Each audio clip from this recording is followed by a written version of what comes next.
मुंबई के अंदर एक घर होता है जिस घर के सामने एक डिलीवरी बॉय खाना डिलीवर करने के लिए खड़ा हुआ है। वह घर की डोरबेल बजाता है और उसके बाद अंदर से उस घर की मालकिन निकल करके बाहर आती है। लेकिन जैसे ही मालकिन डिलीवरी बॉय को देखती है और डिलीवरी बॉय मालकिन को देखता है तो एकदम से दोनों भौचक्के से खड़े रह जाते हैं। उसके बाद उन लोगों में थोड़ी सी बातें होती है और बातें होने के बाद जो डिलीवरी बॉय होता है उस घर की मालकिन से माफी मांग करके वहां से जाने लगता है।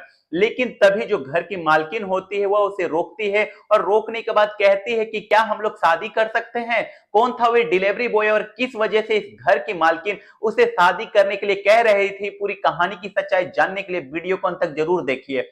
ये कहानी है मुंबई के अंधेरी में रहने वाली संगीता की। संगीता जिसकी उम्र फिलहाल 15 साल है, फिलहाल स्कूल में पढ़ने के लिए जाया करती है। संगीता के पिता नौकरी किया करते हैं और नौकरी करने के बाद घर का गुजर बसर अच्छी तरीके से हो जाता है।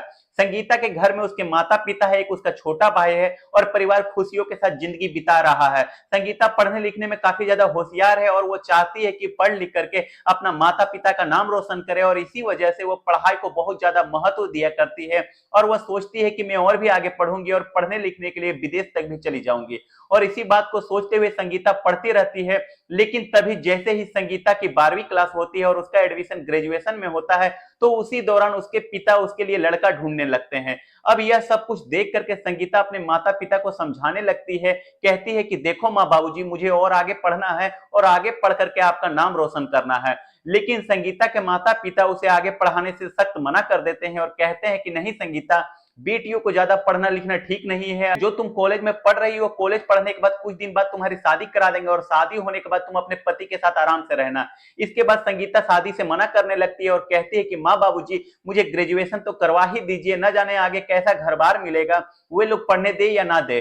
तो घर वाले इस बात पर विचार विमर्श करते हैं और बेटी की इच्छा समझ करके इस बात के लिए एग्री हो जाते हैं कि ठीक है, कोई बात नहीं, ग्रेजुएशन हम करवा देंगे, इसमें कोई बड़ी बात नहीं है।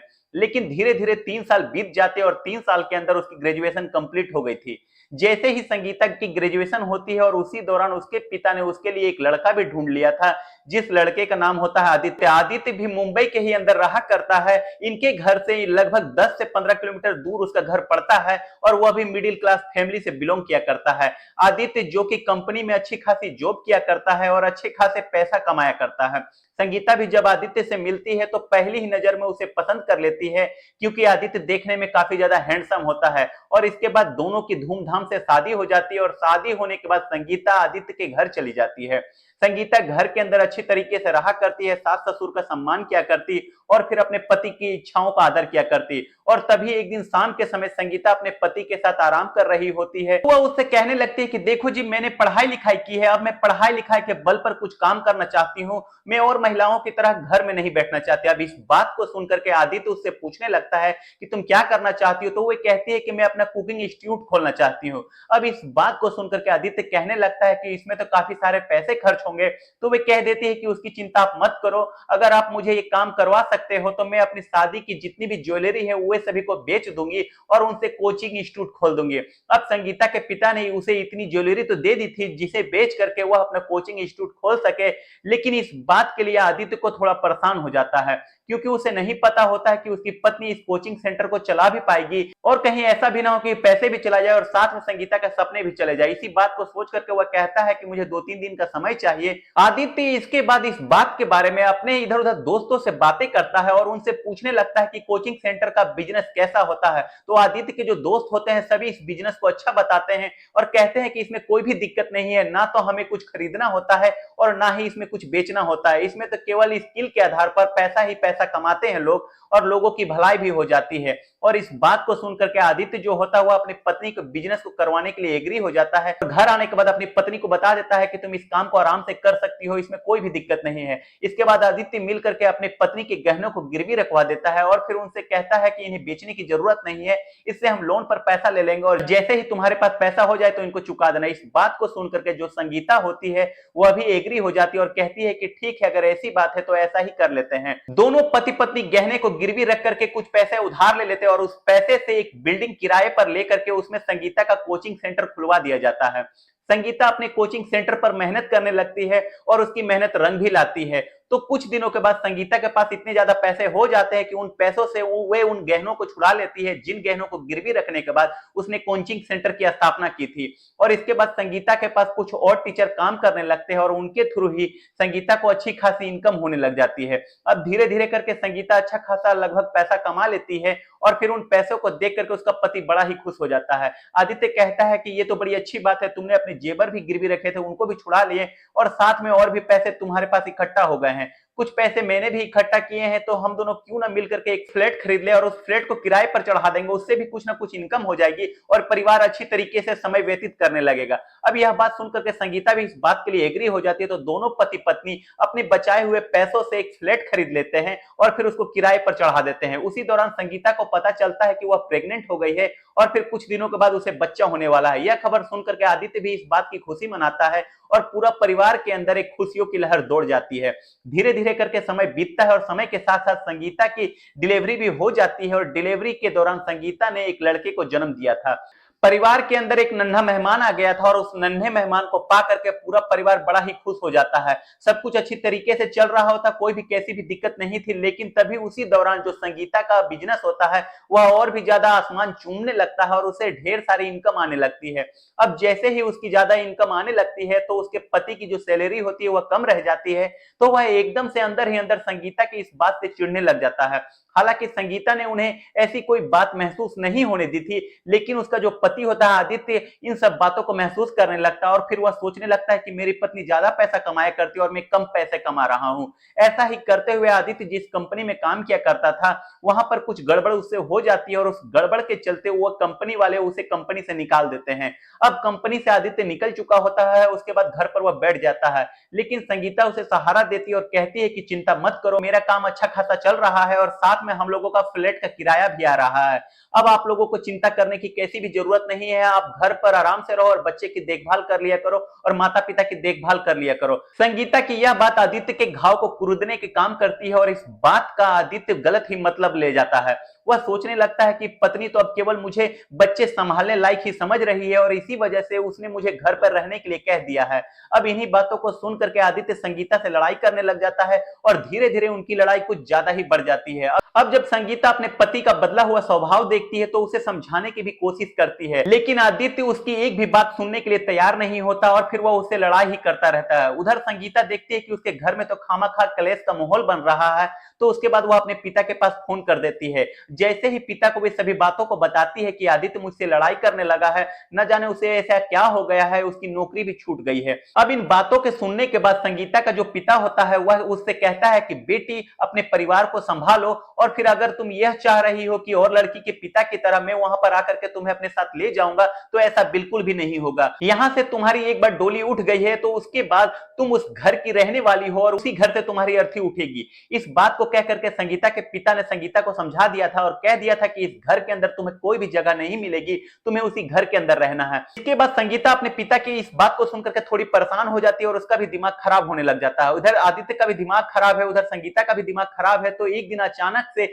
जब आदित्य किसी छोटी मोटी बात को लेकर के संगीता से लड़ाई करता है तो संगीता भी आदित्य से लड़ाई कर देती है। तो आदित्य के माता पिता बीच में बोलने के लिए आते हैं और तभी जो आदित्य होता है वो अपने माता पिता को चुप रहने के लिए कह देता है और संगीता से लड़ाई करते हुए बोल देता है कि ये मेरा घर है और इस घर के अंदर अगर तुम्हें रहना है तो मेरे हिसाब से रहना होगा। तो संगीता इस बात को सुनकर के थोड़ी सी चिढ़ जाती है और इस बात को सोच करके संगीता आदित्य के घर को छोड़ने का फैसला कर लेती है। संगीता के सास ससुर उसे समझाने की बेहद कोशिश करते हैं, लेकिन संगीता उसे साफ साफ बोल देती है कि मेरा घर ना तो मेरा पिता का है और ना ही ये मेरे पति मुझसे कह रहे हैं कि ना ही ये तुम्हारा घर है, ये भी सिर्फ अपना ही घर बता रहे हैं। जब इनमें से कोई भी घर मेरा अपना है ही नहीं तो मैं यहाँ पर रहकर क्या करूंगी, मैं इस घर को छोड़ करके जा रही हूँ और ये अपने घर में आराम से रह लेगा। संगीता घर से निकल गई थी, शाम का समय होता है और साथ में उसका बच्चा होता है जिसकी उम्र महज 2 साल होती है। इसके बाद संगीता वहां से किराए का एक होटल में जाकर के रहने लगती है और फिर अपने बच्चे के साथ वहीं पर रात बिताती है। दूसरे दिन संगीता अपने पिता के पास फोन करती है और उनसे बातें करने लगती है। बातों ही बातों में वे अपनी कंडीशन बता देती है, लेकिन पिता उसे साफ कह देते हैं कि बेटी, शादी के बाद बेटी के घर ससुराल होता है और मैं तुम्हें अपने पास नहीं रख सकता। यहाँ पर तुम्हें आने की जरूरत नहीं है, चाहे तुम जो भी करो मुझे इससे कोई मतलब नहीं है। दरअसल संगीता के जो पिता होते हैं वह व्यक्तियों में बैठा करते थे और उनके हिसाब से यही सही था कि बेटी के घर उसका ससुराल होता है, ना कि उसका मायका। अगर बेटी की ओर ली जाती है तो उसका घर बिगड़ जाता है और इसी वजह से उसने अपनी बेटी से यह सब कुछ कहा था। और इसके बाद संगीता चाहती है कि वह अपना घर बनाए, जिस घर को वो गर्व से अपना कह सके और उसके अंदर आराम से रह सके। भले ही वो छोटा घर हो, लेकिन उसका अपना घर तो होना ही चाहिए। यह बात सोच करके संगीता सारे अपने सेविंग को इकट्ठा करती है और साथ में उस फ्लैट को, जिस फ्लैट को उसने उसके पति मिलकर के दोनों ने खरीदा था, उसको भी बेच देती है और उसमें से जो भी उसके पैसे होते हैं उन पैसों को मिला करके अपने लिए एक छोटा सा घर खरीद लेती है। घर खरीदने के बाद संगीता अपने पति से तलाक ले लेती है। तलाक लेने के बाद वो उस इंस्टीट्यूट पर भी जाना छोड़ देती है जो उसके पति के निगाह में उसका रोजगार था और जिस रोजगार से वो पैसे कमाया करती थी। और इसके बाद संगीता अपनी जिंदगी को अपने हिसाब से जीने का फैसला करती है। फिर वह तय करती है कि अपने माता पिता से कोई मतलब नहीं रखेगी। उसने जो अपना नया घर लिया था वह अपने मायके और ससुराल से काफी दूर होता है और उसके अंदर वह रहने लगती है। और वहीं पर जहां पर वह रहा करती थी वह अपना दूसरा कोचिंग इंस्टीट्यूट खोलती है और उसके अंदर दिन रात मेहनत करने लगती है। स्टार्टिंग के कुछ दिनों बड़ी परेशान रहती है क्योंकि अब तक वो फैमिली के अंदर रही थी, लेकिन आज वो अकेली है और कोई भी उसके साथ नहीं है। रात के समय अक्सर उसे छोटी सी आहट भी डरा दिया करती थी। बात देख करके कि वह घर के अंदर अकेली है, उसको कुछ ऐसा ना हो जाए जिसकी वजह से वह परेशानी का सामना करना पड़े। और उसका एक छोटा सा बच्चा है और वह अकेली इस घर के अंदर है। लेकिन धीरे धीरे करके संगीता को इन सभी चीजों की आदतें पड़ जाती है और फिर वह बेफिक्र रह करके उस घर के अंदर रहने की आदत पाल लेती है। लगभग उसे अपने परिवार से अलग हुए 10 साल बीत जाते हैं और उसका जो बच्चा होता है वह स्कूल जाया करता है। वह एक बहुत ही अच्छी लाइफ बिताया करती है। उसने वो वाला घर बेच करके दूसरी जगह भी घर ले लिया है जो कि काफी ठीक ठाक है और फिर उसके अंदर अच्छे तरीके से वो अपना समय व्यतीत करती है। और उस घर के अंदर एक गार्डन भी है और साथ में उसके पास अपनी गाड़ी भी है। और इतने सालों से ना तो उसने कभी अपने मायके वालों से बात की है और ना ही कभी अपने ससुराल वालों को देखा है। उसका बच्चा बड़ा हो गया है और बड़ा होने के बाद वो कभी कभी अपने पिता के बारे में पूछा करता है तो उसकी माँ उससे कह दिया करती है कि पिताजी बाहर गए हैं, वे काफी दिनों के बाद वापस लौटेंगे। क्योंकि संगीता सोचती है कि अगर अभी से बच्चे को यह बताया जाएगा कि उसके पिता से मेरा तलाक हो गया है तो ये उसके दिमाग पर गलत इफेक्ट डाल सकता है। और संगीता इसी वजह से उसे झूठे बातें बता करके बहका दिया करती है और वह सोचा करती है कि जब ये बड़ा हो जाएगा तो इसके अंदर समझदारी हो जाएगी और समझदारी के कारण ये बातों को समझ सकता है।